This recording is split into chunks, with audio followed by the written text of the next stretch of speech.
Real estate is a high-stakes game, and we sometimes run into unscrupulous people who've manipulated contracts to their financial benefit. From the wife whose husband surprised her with a prenup on her wedding day, to the daughter whose father has dementia and is being actively conned out of his fortune. Sometimes it's good to know that not all contracts are set in stone.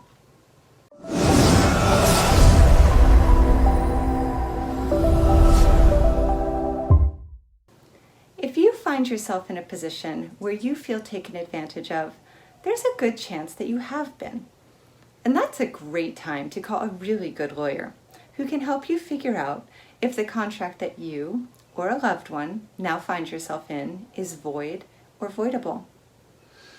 So, speaking of great lawyers, we've invited an expert one, Patrick Childs, to comment on some examples I've actually encountered in my real estate practice. Only minor details are changed to protect people's privacy. So if your fiancé surprises you with a prenup on your wedding day and says, "The wedding's off unless you sign it," you should give your lawyer a call and see if that's coercion before he gets everything in the divorce.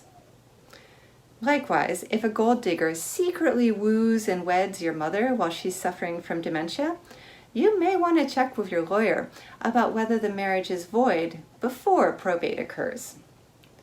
Or if you wake up from a crazy night with friends only to discover that you've signed a paper napkin agreement to buy into their eco-community but are a bit fuzzy on the details, you may want to have a detailed morning after chat with your lawyer. There are, of course, many other possible situations, and what it really all boils down to is that if you feel taken advantage of, you probably were. And just because you signed a contract doesn't mean that the contract is set in stone. So a call to an attorney to check the validity of the contract in your unique situation is sometimes called for. So here's our expert legal counsel, Patrick Childs, to give his opinion on these situations. Patrick, what do you think of the surprising the bride with a prenup on her wedding day? What do you think of that? Okay, so in Hawaii, this is not supposed to happen, all right?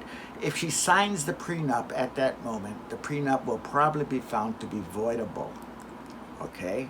The reason this is voidable is because in Hawaii, a prenup agreement has to be negotiated by both parties, and both parties have to be told that legal counsel must be available to them to review it.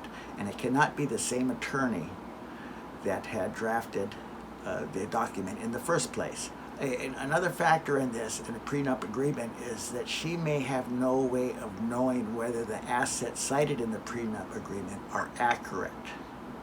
It takes time to ascertain that. Wow. Thank you so much, Patrick. That is really helpful. I wish she had known that before she signed the postnup. And what do you think about that unfortunate situation where the parent has dementia and got married in secret? Does the family have any recourse? Okay, I think I've actually seen this case on a couple of occasions. Okay. And it turns into a nightmare. Yeah. It ends up in court, usually upon the death of the woman. The parties could seek to have the marriage nullified on the basis that she has dementia. It would be a third-party complaint in family court. These situations are much more common than people might believe. So you really have to protect the agent. It's so common that it's scary. Yeah. Thank you, Patrick. I hope that they do that. And what do you think about the inebriated contract to buy land? Okay, so contracting while drunk. This is actually a very difficult situation. The person who is benefited by the contract has to know that the other person was drunk. Okay, so if a bunch of friends are passing around, say, a joint, and they are all aware that they are then under the influence, in that case, would it be easier to prove? Yes. If you have witnesses and there's multiple parties, it's easier to prove that Okay. under the group hysteria at the time and enthusiasm for this particular property Right. was contagious. Okay. Yes, but it's really, I think most adults are very much aware that if they've been drinking or if they've been taking drugs, that they shouldn't put their name on anything, not even the bar chick. You would hope. Yeah. Thank you so much, Patrick. Thank you. Now, I know that you, dear client, are far too intelligent and level-headed to do any of these things, but they do occasionally happen. So please feel free to share this video with anyone you think can benefit from it. And please feel free to add your own stories to the comments below.